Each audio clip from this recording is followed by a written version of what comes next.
Assalamu alaikum, dear group members. I am head of this YouTube channel. I am Mardabek Shahrukh. Are you ready to learn the Uzbek language? If you can remember, last lesson we learned how to speak about this is a pencil, this is a book, and this is a blackboard, and so on in Uzbek. Today we shall learn together how to speak anavi in Uzbek.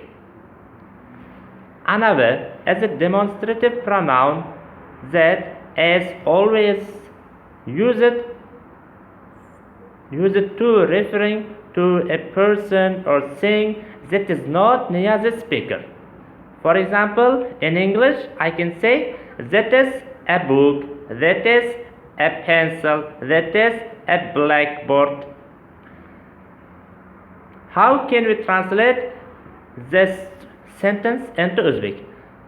During the lesson, we shall learn how to speak about Z. Z is translated into Uzbek anavi. Anavi.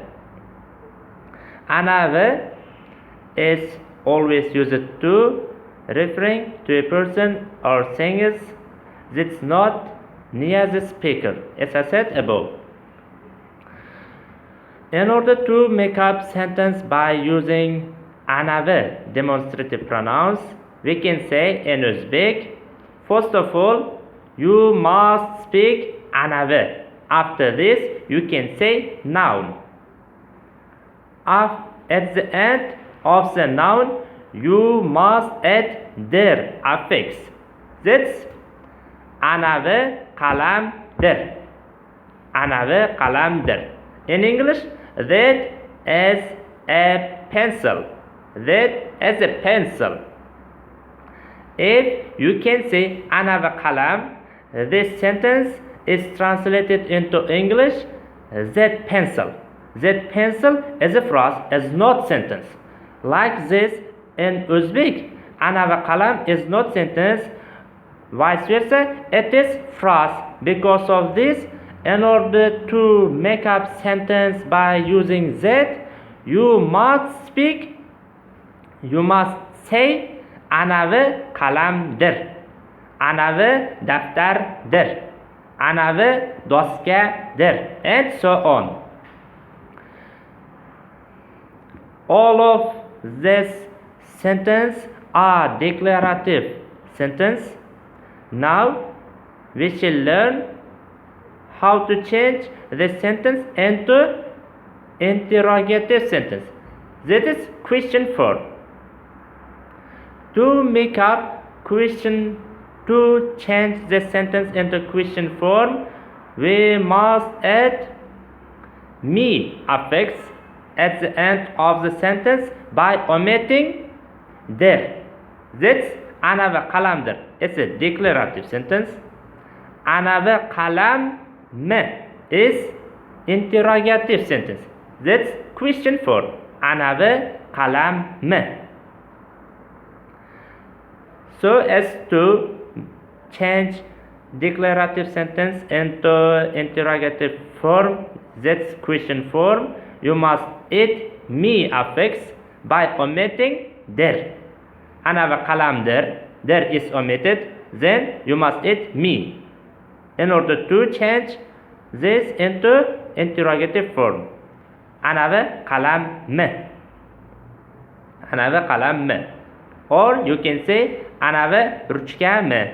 Is it a pencil? Is it a blackboard? Is it a notebook? And so on. Anavi qalam. Is it a pencil? Anavi ruchka. Is it a pen? Anavi doska. Is it a blackboard? And so on. Next rule, in order to make up negative sentence by using anavi, first of all, you should omit der again. Then you must add at the end of the sentence ms.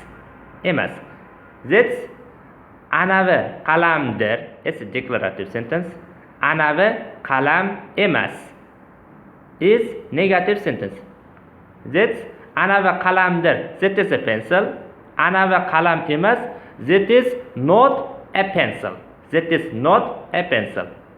In order to make up negative sentence,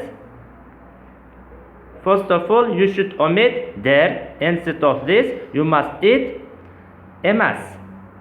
Emas. Anavi qalamdir. That is a pencil. Anavi qalam emas. That is not a pencil. Or in other examples, you can say anavi daftardir. That is a notebook. Anavi daftar emas. That is not a notebook. Anavi daftarmi? Anavi daftarmi is said a notebook. Doing thus, our today's lesson finished. If you like this channel or you visit once in this YouTube channel, don't subscribe our channel. Thank you for your attention. Goodbye. Next lesson.